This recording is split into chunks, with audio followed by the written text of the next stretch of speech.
Hello? Okay, here we are. So, welcome. Thank you for being here. I want to talk about what we call illiteracies. To start a little bit boring, let's have a look, what do we understand by illiteracies? And what I want to show you is that illiteracies are really a very important reasons why we are having such a hard time in innovating. But let's start with the classical definition of what is an illiteracy. So normally, when we talk about literacy, it's about being unable to read, to write, to calculate. And if you go a little bit further, you see there are other forms of illiteracies as well. Like you're not capable of critical thinking, for instance, or you don't have, you can't use technologies. These are all forms of illiteracies. Or you have a lack of social capabilities. But I want to talk about a different kind of illiteracy, and this concerns the question, when we look at our time, in which we are in right now, it's a huge challenge to our minds, to our brains, to our cultures, to our markets, to economy. And it seems that, there are these points, I don't go through all the points, like the extremely high complexity, high speed, unpredictability, radical future-orientedness, what is summarized like in the word of VUCA world. I don't know, some of you might have heard this word. It's like volatile, uncertain, it's complex, it's ambiguous. And this, like, at least these four, but all these other things are like the reason why we're having a hard time in dealing with, with what is going on in our world. And the question for us as innovators is, how are we going to tackle that challenge? And the second question which I want to pose here, are we prepared for these changes? And I think we are not. One of the reasons why is because we are still trained in very classical ways. So we are still trained in like analytical skills, in classical ways of thinking in patterns, in repeating things, and so on. And I want to show you now three forms of illiteracy, which I think are crucial for hindering us in dealing with these issues concerning innovation. So the first one is what I want to call the inability to see and change our perspective. So what do I mean by that? What I mean by that is, if you're thinking about innovation, you will see that innovation is very much about perception. It's about seeing things. And in a way, when we look at it from a cognitive perspective, then we can understand that novelty can only emerge if we are capable of changing our ways of seeing. Because otherwise we are seeing all the time the same things which we're already expecting.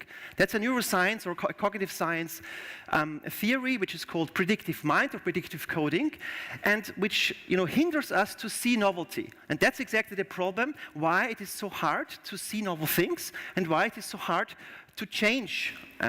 And another point which is also important in that context is that we should be able to, or that we are having a hard time in taking social perspectives. So it's about empathy, the sense for human needs or for users' needs. So that's something where we are having sometimes a hard time. And I just give you one example. So what happens when you're changing perspective, which is like you can see here. So when you just move from the left to the right image, you see, okay, perhaps reality reveals something new when you're just shifting your perspective. And that's exactly what's interesting for innovation. Because in a moment you're shifting your perspective, you suddenly see something new, which you haven't seen before. That's just a metaphor, of course, but that's exactly the point which we're talking about here. Number two, it's about our inability of dealing with uncertainty and complexity. I mean, that's obvious, But let's talk a little bit about what does uncertainty mean, or which kinds of uncertainties do we normally encounter. Normally we encounter, the first one is very primitive in a way. It's what I want to refer to as the uncertainty about the future whose distribution exists and is known. Basically, this means problem solving. So you have a problem, you know the problem space, you have the solution space, and you're just solving a problem in there, you're trying to optimize. That's the easier thing. That's what we are doing most of the time. That's also what we are doing, or what we at least think we can do when we're trying to innovate. That's what incremental innovations is about. It's about optimizing. So that's not very interesting. The second one is a little bit more interesting. It's about uncertainty about the future whose distribution exists but is not known. So that's about discovery. So you don't know exactly what solutions exist, but you discover them by whatever means. The third one is the really interesting one, and I think that is the point which I wanted to make when we say, okay, we are living in a highly complex world, and that's about a future that is not only unknown, but that is unknowable in principle. And that's exactly the situation which we are in right now. If you look at economy, at technology, at, policy, at any kind of social changes, that's exactly what is happening right now. And this way of looking at uncertainty is the foundation of asking ourselves, perhaps, innovation is not so much about solving problems or finding some solutions or discovering something, but it's more about creating new opportunities, new possibilities. So in a way, what we try to do is we try to leave this idea, there's a problem space, there's a solution space, and we try to match these things. No, both don't exist. Both are changing all the time. And what we have to do is we have to redefine, we have to design our problem spaces, we have to design our solution spaces. And that's the thing where we are having a very, very hard time. Number 3, there is one more thing. The reason why we're having such a hard time is because of exponentiality. We are living in a time where things are developing in a highly complex, highly exponential manner. So what does it mean? This means that normally we think we can predict our future by going back and looking or projecting our past experiences into the future in a more or less linear manner. But that is not going to happen anymore because of technology, because of various changes in connectivity and so on. So what we get is this kind of exponential behavior which makes things completely or more or less unpredictable. And that's why it's so hard to come up with good innovations. You might have wonderful ideas with, whatever crazy creativity techniques or brainstorming techniques, but the question is, in the end, are these things which you're thinking about or which you are creating in this out-of-the-box thinking, which is nice, but which is not helpful in the end, are these really useful things? And that's the reason why they're not useful in so many cases. The third point which I want to make is our inability to see novelty even though it is not here yet. So this is somehow there's a cut in my slides because they don't fit the screen. So what do I mean by that? If you think about novelty, so novelty by definition cannot be seen because in a moment when you see it or when you understand it or when you perceive it, it's not novel anymore. So that's the problem which we are dealing here with. So the question is, how do we think about creating novelty? How do we think about creating new knowledge? Let's think about what is happening right here. On the one hand, there is a flow of information coming from my person to you. So we are in a permanent flow from the past, in the now, to the future. And the problem is at this moment right now, there are 1 million possibilities how the world can continue. And the question is, which kind of path should we take? And that's the question which most companies are confronted with. Which decision should we make? A, B, C, or D? There are for these paths. The question is, how can we make an informed decision on that? And that is what I want to suggest here. Novelty, emerges out of potentials. So what is a potential? A potential is something which is somehow already there, so it exists already, you can see it, but it is not realized yet. So there is something like a little child, that has the potential to become, a person, a scientist, I don't know, entrepreneur, whatever, and you have to cultivate this potential. You have to identify it, you have to see it, and then you can grow something out of it. So the idea here is that we should be capable of learning from the future as it emerges. So the future is emerging all the time, and we have to be capable of learning from it, like in a back process. Okay, so in a way what we need, and I think what you don't get in most MBAs and in most, business schools, is what I call a sense of potentials. So you need a completely new set of mindsets, of skills, of perceptual skills, and so on. That's what I want to talk about for the next 10 minutes. So how can we overcome these forms of illiteracy? First, have a look at how we are innovating normally. So I tried to, really cram it into 3 categories. The first one on the left, upside, what you see here is, on the left side here is the time right now, where we are right now, and we're innovating into the future. Out there is a future which we don't know about, so where we don't have a clear understanding of what it could be. So what we normally do is we take a single shot. We're looking back, what have we been doing, have we been good at, and make a projection into the future. Make perhaps some kind of changes, and make a single shot. Okay? More or less, successful. In most cases, it's not so successful and not so interesting because it's just an extrapolation of the past into the future. A little bit more sophisticated is the second one in the middle, which is about, yes, okay, let's again look back and let's follow a kind of trial and error strategy. So let's go one step forward and then see, okay, how is it working or not, and then we have to change again, and so on and so on. What you get with that is mostly incremental innovations, like really adapting to whatever is going on. And what I want to propose here as an alternative is to put things on the head. Don't start at looking back. Start with looking at the future. What kind of potentials are out there? Of course, we can't identify them with such a security as we can do with some quantitative numbers. But we can say, okay, there are some changes in social values, for instance. There are some changes in technology, but not on the technical side, but on the functional side. There is something changes, and if you put things together, if you make sense out of that, you get a very rough but still unclear picture and say, okay, let's take that, bring it back to now, and then start innovating into this direction. And that's exactly what I refer to as learning from the future as it emerges. So there is already some changes going on, behind or beneath the surface. And you need to identify these changes, which give you at least some pointer as to where you could go. So that's what we call emergent innovation.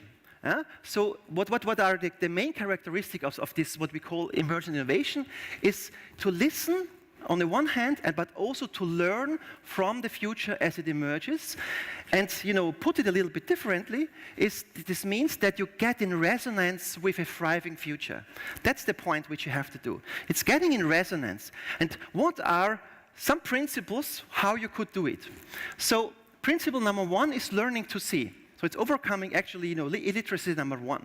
It's really about learning to observe, learning to be precise, and looking exactly and listening exactly to what is there.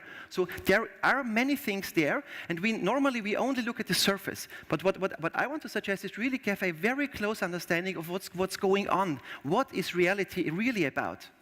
Not what is reality about in the sense of what do I think about reality, but how can reality impress me? It's not about my ideas, it's about the world out there. So you change things around, because normally we project our ideas to the world and we want to verify them. Second principle is what I want to refer to as deep understanding of the core. So what do I mean by that? I mean by that, if you have a very good understanding of what's going on in the world, or whatever your innovation object is, you have to understand what is the very essence. What is it really about? So what is the very essence? I give you one example. So if I'm in the car industry, a car manufacturer, so what could I do when I'm innovating? I can make a better engine, I can use different materials, but I'm still on the same level. So I'm still on the car level. So if I go a little bit further, see, okay, actually cars are about mobility. Yes, okay. Many, car manufacturers have already done that. They're moving to their understanding, okay, mobility might be a different way of thinking at things, but if you go one step further, really going down to the very core, it's about access. It's about being, having access to something. That is the very core of what cars actually are about. And then, if you have got an understanding of that, you can go one step further and ask yourself, what are potentials which are not yet realized in this core? So when we talk about access, we have to think about what are potentials, what is not yet realized, and what wants to emerge out of this core. Okay? And that's exactly how emergent innovation can come about. Then that's the point where you get in resonance with a future from the core, from the very inside, from the very essence, into the now. And I just want to give you one example from one of our projects which we are doing with a big real estate developer. They completely try to re-engineer what their business is about. So normally when you think about real estate development, it's about building high-rises, office spaces, and these kinds of things. But what they said, okay, no, we don't want to continue with that. We try to understand what is the future of real estate development. And so when we work together with them, we came up, okay, it's very much about service. It's the building as a service. So this doesn't mean that they don't build buildings anymore, but this means you completely change the way of how you think about your business. And this again means, how you work. What kind of, workflows do you have? What kind of innovation flows do you have? What kind of knowledge flows do you have? How teams are working together and so on. And one part of this project was, how are we working together, in our offices? And I want to just briefly give you a short video that you see, exactly what we did there. It was very much about immersing into the building, and this was on the construction site. People were invited to come here and to understand what is the very core of our work, and then in the next step, what wants to emerge out of this building, out of this future space where we will be working together. And how are we going to organize, this kind of work? So that's one example, at least, how you can imagine that how this kind of learning from the future and immersing into the innovation object can be thought about. This leads me to an almost final point. How do we think about innovation? Normally, when we think about innovation, it's very much, okay, here it's me, there is the innovation object, and I have the idea, and I put my idea on this object. That's the classical way of how you think about innovation, how you think about design, for instance, and that is what is exactly here drawn. You have a mental image, and you put these ideas which you have on the matter, on whatever the object is. What we propose here, or what I want to propose here, is a very different way of thinking. It's about me. If I want to innovate, I have to change first. I have to change my perception things. I have to change my patterns of thinking, my patterns of doing things, and I have to get involved very closely with the object which I'm going to innovate. So I have to totally immerse. So I'm designing on the object, and the object is designing back on me. And what you get is a kind of closed feedback loop. And then you get exactly into this mode of, being close together with your reality, and so that things can emerge in the way which I was talking about. Now, let me come to an end and try to summarize what are my or to our understanding, the most important future skills or mindsets and attitudes and epistemic practices. So on the one hand, you have to be clear about what we understand by knowledge. It's not a piece of, it's not a thing. Knowledge is a process which is a permanent change, which is going on in our minds and which is happening in the world out there. So another point is about asking questions. We are not used to ask good questions. I mean, you can ask 1 million questions, but what are the relevant questions? You can learn that. Because asking relevant questions reveals new perspectives which are helping you to get into a different mode of thinking. It's about reflection. It's about interdisciplinarity, of course. I think I don't have to go into that. It's about perspective taking and perspective sharing. It's very much about that. When we work with companies, the most important things are how do we share our perspectives? How do I understand my own perspective? How can I understand my perspective in sharing it with others? And by that, getting a kind of common understanding and getting new perspectives, opening up my mind. And this leads me to my second point. It's very much about open minds, the open-mindedness and curiosity. Little children are still very curious, but as we go to school, as we go to universities, we are, like closing from here to here, and then we only see one thing. And that's exactly the opposite of what innovation is about. So it's about observation and perception skills. So you have to be a very mindful and aware observer, a listener. You have to get very close to the things and to start getting them to know from the inside out. So if you just look at the car from the outside, you only see the material stuff. You see how it functions. But if you really get to the very core, to the essence, you're knowing the car, what it is about from the inside out. Or whatever industry you're in. So it's about deep understanding. It's really understanding the very essence. And in a way, what we do is take a perspective of wisdom. Sounds a little bit strange, but that's what it is. You have to take this wisdom perspective in order to get really to a very good understanding and to open up into a new innovation. And the other question, which is, I think, very important and related to the previous slides, is what kind of relationship do I have towards the world? Is it that I'm thinking I'm dominating the world with my thinking and acting? Or is it rather that the world can impress me, can change me? Am I as open that I'm capable of changing? Because only then, in the second case, I will be capable of creating something really interesting and sustainable novel, because it comes from the world. Whatever the world is, the market, your users, your product, it doesn't matter. And finally, it's about being able to listen. That's what I already said. Being able to listen to what wants to emerge.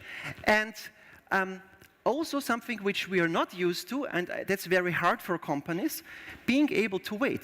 Sometimes it's necessary to give you time, to give some time and say, okay, things take time. Sometimes reality or the world or the market isn't ready, and just wait, I don't know, for a couple of months, and then things will turn up. And then you don't have to push all your energy into marketing and whatever you have in order to manipulate the market so that you get accepted. So in a way, it's about letting go on the one hand and letting come from the world, from your collaborators, and keep in mind that reality does a large job for you. Thank you. Thank you so much.